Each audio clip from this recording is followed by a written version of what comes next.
Hello, brothers and sisters in Christ. This is Pastor John from the Third Presbyterian Church in the Enos Park neighborhood of Springfield, Illinois. Thank you for joining us for this Bible study. We are going to begin this series called Amazing Wisdom, Amazing Women. As we look at a variety of different women from the Bible, we'll be doing them in pairs. There's some connection between the two women that we put together in pairs. So we'll do one woman each week, but we'll do them in pairs. So this week we're going to take a look at Sarah. So it makes sense that the next week we would look at Hagar. So as we look at Sarah, we have to remember, first of all, that she's a character in the Old Testament story in the book of Genesis because she's married to Abraham. Abraham is considered the patriarch or the father of the Hebrew people.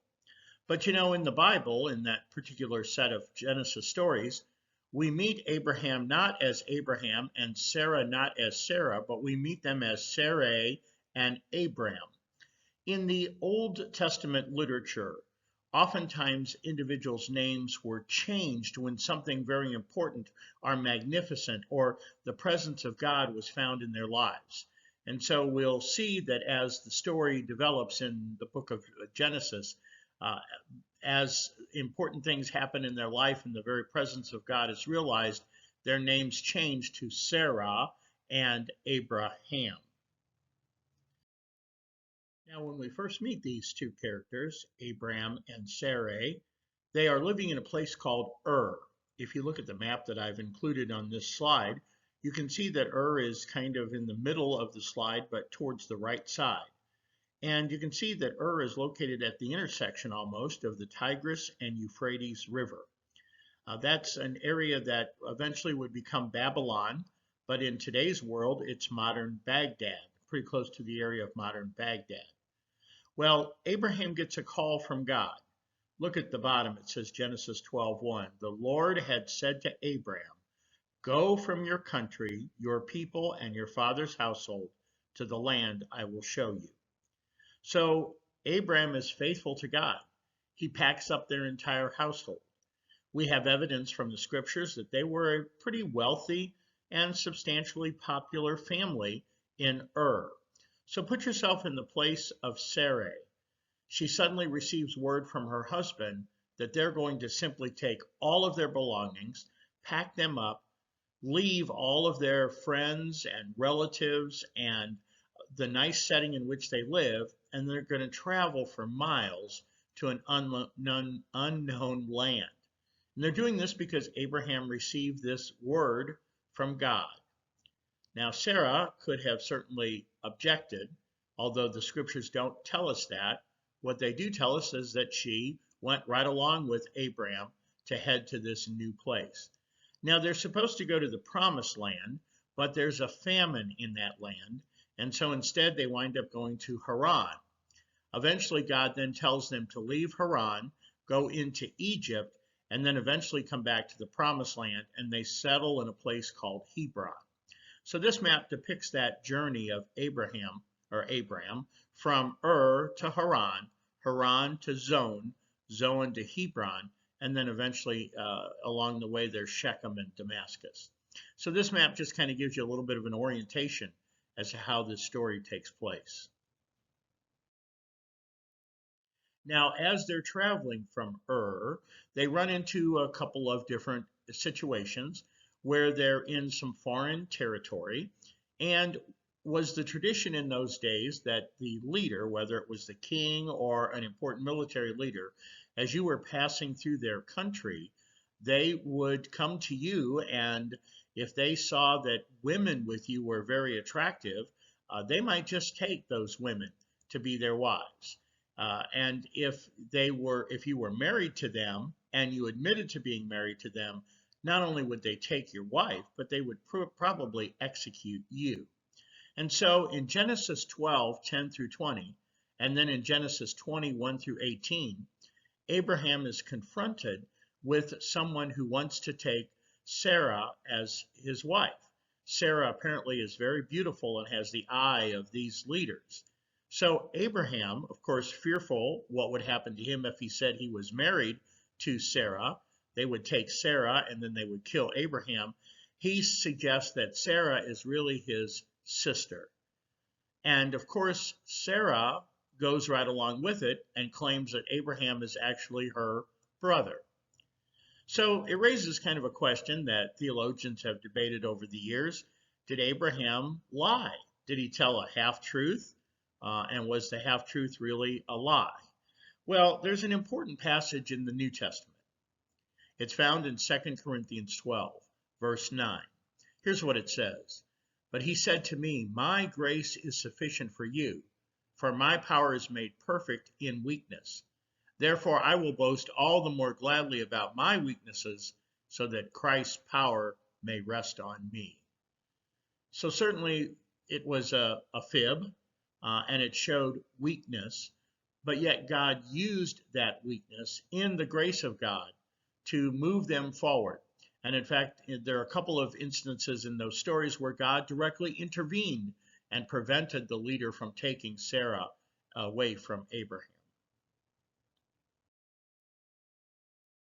Now we get to Genesis 16, 1 through 2, and they've made it to Haran, and then they've left Haran and they've gone into Egypt. Now I think that's important that they go into Egypt because, well, let's look at this passage. Now Sarai, Abraham's wife, had borne him no children, but she had an Egyptian slave named Hagar.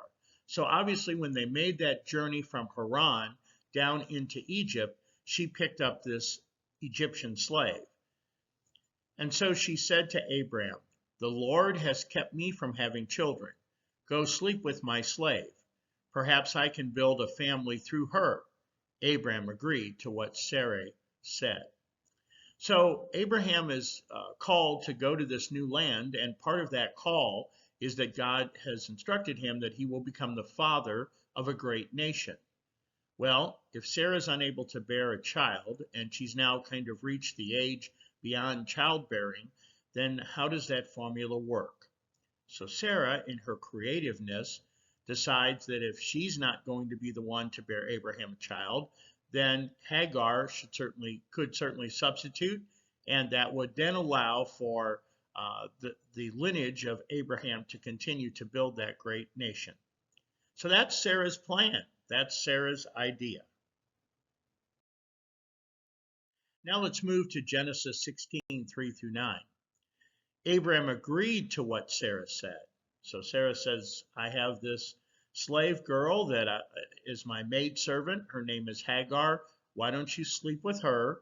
And then the offspring will be your son. So therefore you can become then the leader of a great nation. So after Abraham had been living in Canaan 10 years, Sarai, his wife, took her Egyptian slave Hagar and gave her to her husband to be his wife. He slept with Hagar, and she conceived. When she knew she was pregnant, she began to despise her mistress, which of course would be Sarai. Then Sarai said to Abraham, you are responsible for the wrong I'm suffering. I put my slave in your arms, and now that she knows she is pregnant, she despises me. May the Lord judge between you and me.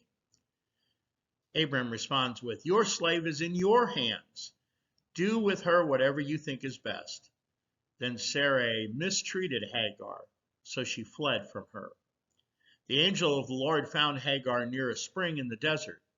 It was the spring that was beside the road to Shur. And he said, Hagar, slave of Sarai, where have you come from, and where are you going? I'm running away from my mistress, Sarai, she answered. Then the angel of the Lord told her, go back to your mistress and submit to her. The angel added, I will increase your descendants so much that they will be too numerous to count. This is an interesting plot. Let's kind of map it out a little bit. So this really is a rather interesting plot. The main characters are Abraham, Sarai, and Hagar. So of course we know from the text that Abraham is married to Sarai. Sarai has joined him from all the way to the journey to where they are. But Sarai is not able to have any children. And of course, she's beyond the childbearing years and she knows it. So she suggests that Abraham, in order to be the father of a great nation, sleep with her slave, Hagar. Abraham agrees. He impregnates Hagar, and we'll learn eventually that Hagar has a son named Ishmael. Now, Ishmael is an interesting name.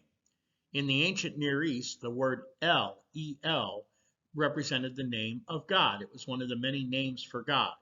And so anytime you see a word that has an E-L in it, whether at the beginning or at the end, it signifies the word God.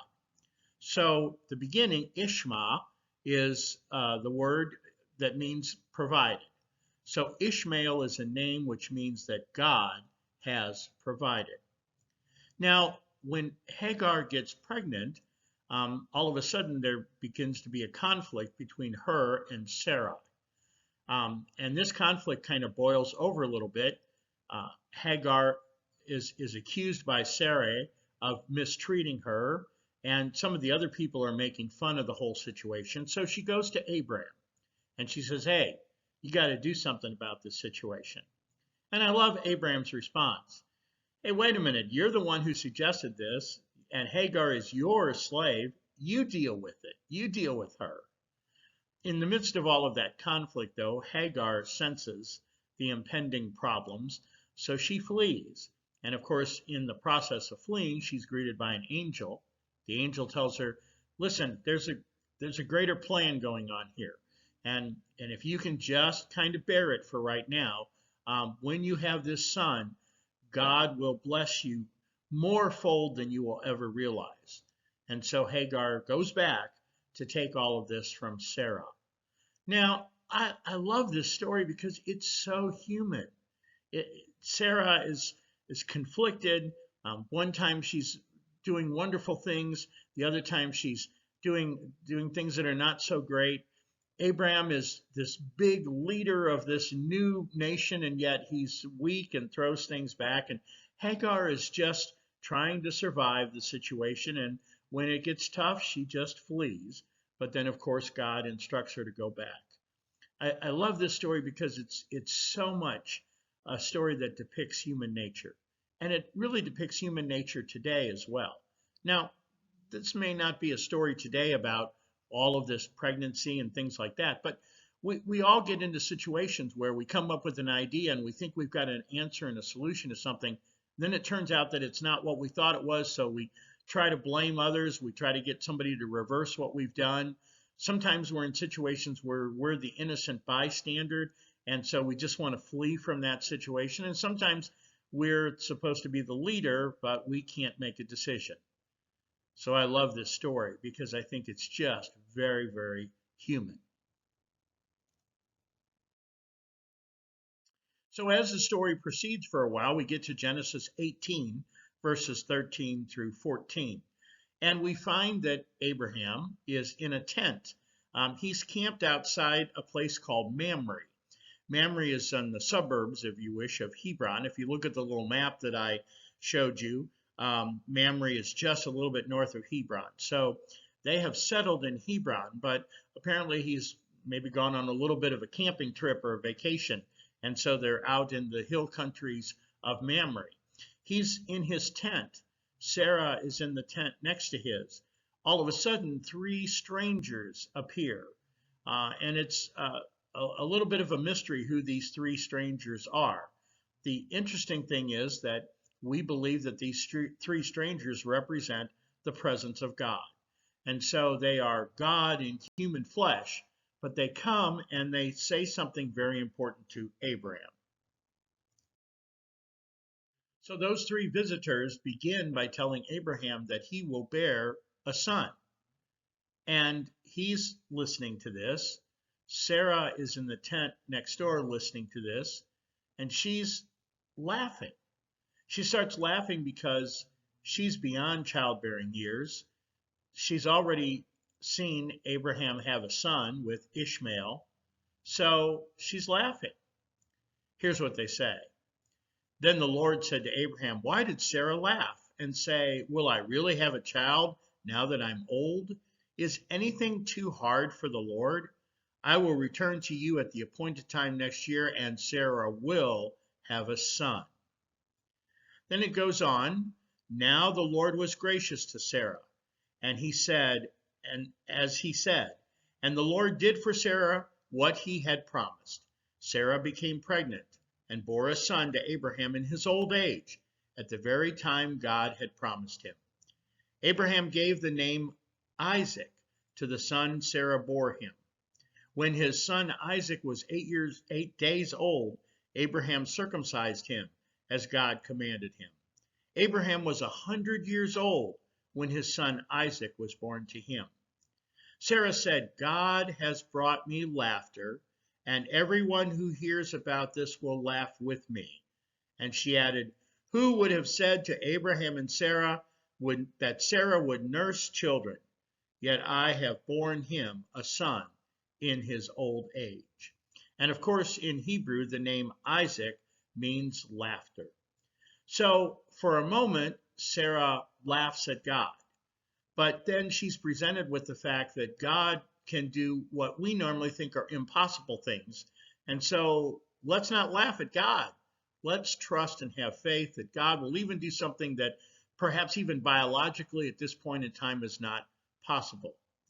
Sarah apparently learns a lesson from that, because now she turns that laughter into something of celebration.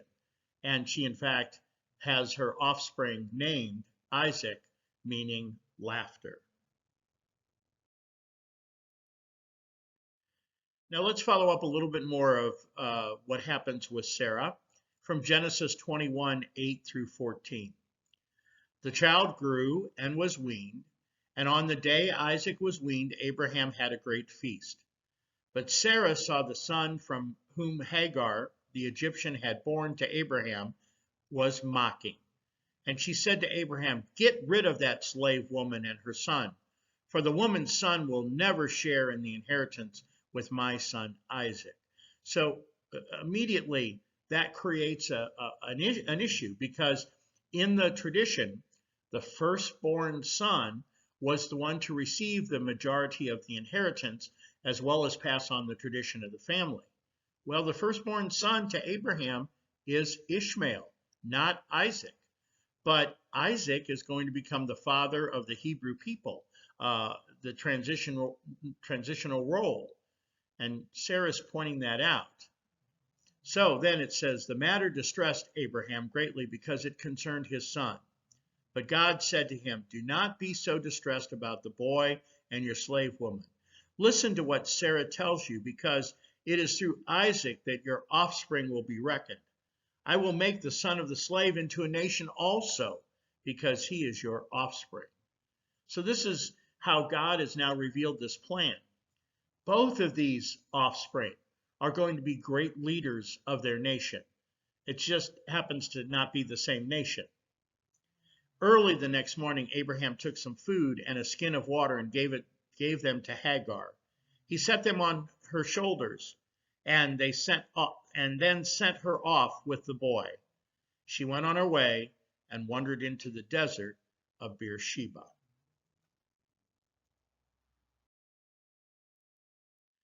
Well, that's kind of the story of Sarah. And I've kind of put the story together in some bullet points here that kind of depict the wisdom of Sarah.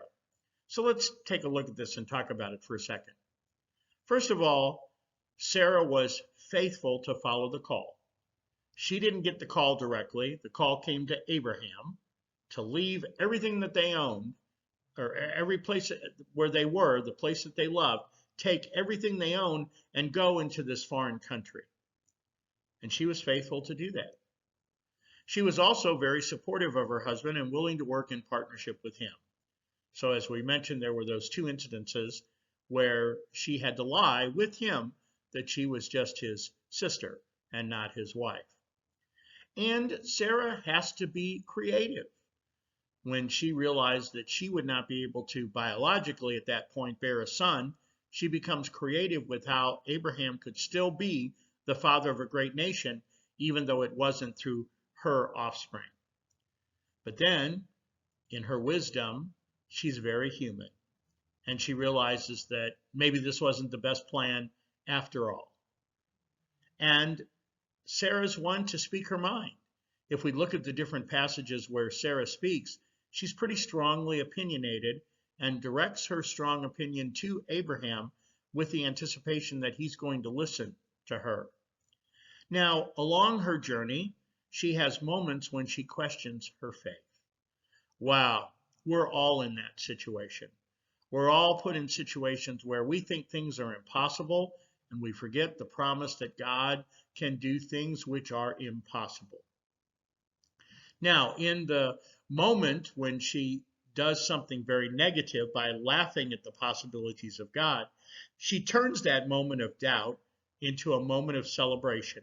And she even names her son, or has her son named Isaac, meaning laughter, so that people will realize that through the laughter of something that was impossible, God made something very possible. And perhaps as the story unfolds, she's very keen on seeing the conflict that the people would have trying to serve two sons of Abraham in the same area, in the same land. And so she demands, because again, she likes to speak her mind, she demands that Abraham do something about it and move Hagar and Ishmael out of the country. The unfortunate thing is, because she tends to speak her mind, she does this without a lot of grace. But then Sarah has an innate desire to always return to the presence of God, because she really does want to walk in faith. Sarah is a wonderful example of a woman who is complicated, and yet through it all, through wrong turns, wrong suggestions, wrong ideas, she continues to find her way back in her faith and continues to walk with God. That's the story of Sarah and the wisdom of Sarah. Next week, we're going to take a look at Hagar, the woman who Abraham impregnated to give birth to the son Ishmael. And we'll see the different perspective on this woman, Hagar. She's sort of the opposite of Sarah, and yet she's also one who trusts and walks with God. Thank you so much for participating in our Bible study this week. We look forward to seeing you next week. If you have any questions about the Bible study, you can contact me at pastorofTPC@att.net, or you can call me at 314-249-8024. God bless.